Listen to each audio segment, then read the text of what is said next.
Shalom, Happy Sabat. Pada 13 Mei ini, Sabat ini, bacaan harian Alkitab kita mengenai Naomi. Ayat inti kita terdapat dalam Rut 4 ayat 14. Lantas kalangan kaum wanita pun berkata kepada Naomi, "Terpujilah Tuhan yang tidak membiarkan kamu tanpa seorang penebus. Termasyurlah kiranya nama anak ini di Israel." Walaupun kitab ini dinamakan Rut, watak utama dalam kitab itu sebenarnya ialah Naomi. Rentetan peristiwa dalam hidupnya membentuk kerangka kitab Rut. Penceritaan bermula dengan keperitan dalam kehidupan keluarga Naomi.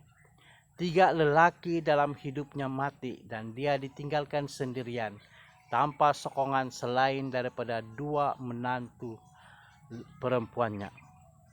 Jadi Naomi memutuskan untuk pulang ke tanah airnya dengan Rut dan Orpa mengikorinya di belakang. Hubung kasih di kalangan wanita ini adalah bukti bahwa ibu mertua tidak semestinya dilihat sebagai seorang yang paling menjengkelkan dalam keluarga. Gadis-gadis itu menunjukkan rasa hormat, keprihatinan, dan sokongan, dan ibu mertua mereka melakukan perkara yang sama. Rut dan Orpa pasti bergelut dengan permintaan Naomi untuk kembali ke tanah asal mereka. Dalam hati mereka pasti terpikir sama ada mahu tinggal bersamanya ataupun tidak. Akhirnya Naomi kembali ke kampung halamannya dengan kekosongan dan tanpa harapan. Tetapi pasal yang kedua mengalihkan tumpuan kepada Rut. Pertemuannya dengan Boas menjadi titik perubahan dalam kehidupan mereka. Kita lihat dalam Rut pasal 2 ayat 1 hingga 21.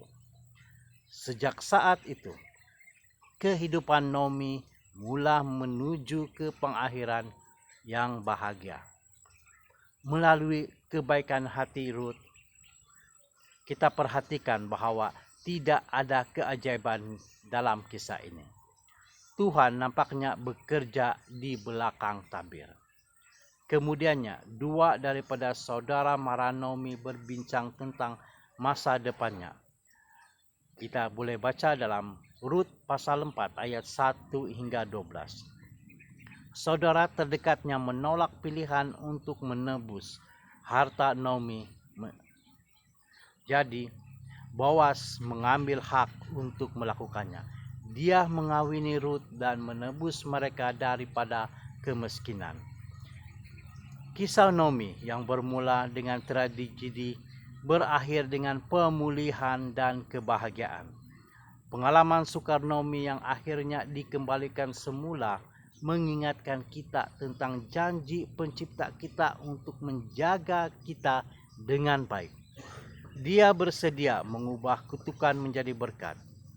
Kadang-kadang dia melakukan mukjizat yang besar, tetapi selalunya dia bergerak secara misteri melalui tindakan manusia yang memihak kepada mereka yang mengasihi Tuhan. Amin. Tuhan memberkati.